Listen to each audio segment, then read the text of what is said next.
The first mystery is why are things so good? So things are unbelievably good. By any standard of history, we are living in the best time in human history, in the best place in human history. You're going to live in prosperity.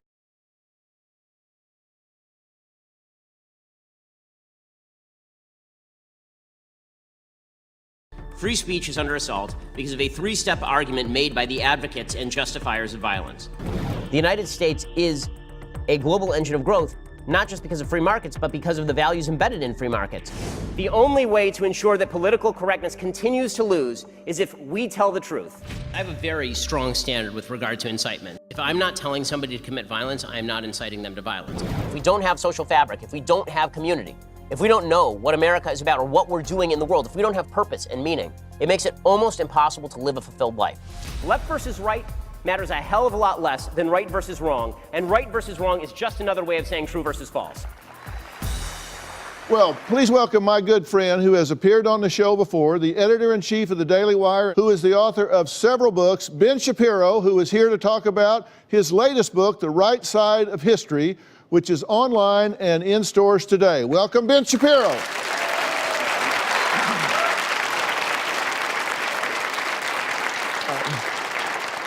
I always introduce you as controversial. I have to. You are controversial. Yeah, it's unfortunate, but that's the way it goes. goes. I don't know. It makes people think. I hope so. That's always the idea. Yeah. Well, you have written a new book, and I've read it. It is very well done. Congratulations on this. What motivated you to write this book? Well, you know, during the 2016 election, I was noticing the level of anger that was just palpable in public. It was much larger than the level of anger that I'd seen in recent times in modern American history. And at the same time, the divisions on actual policy seemed actually narrower than they had been in many areas in past elections. When it came to how angry we were at each other, the levels were extremely high. I was receiving enormous numbers of death threats. I was the most targeted Jewish journalist online by the alt-right. Why are we so angry at each other? Why are we so mad? And that got me to thinking, what do we even have in common with each other anymore? And that brought me to the book. The book is about two mysteries, you say. The first mystery, why are things so good? The second mystery is, why are we blowing it?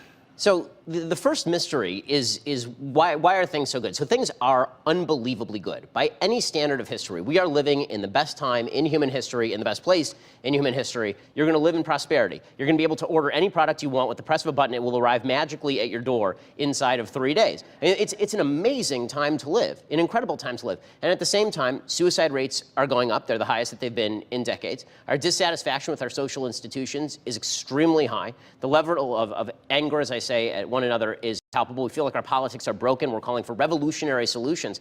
And so the first question is, how did things get so good in the first place? And to do that, I say we need to go back to original principles. What created this civilization? And I talk about the fact that on college campuses, we don't teach these things anymore. We don't teach the classics. We don't teach about Judeo-Christian values. We don't teach about Greek reason.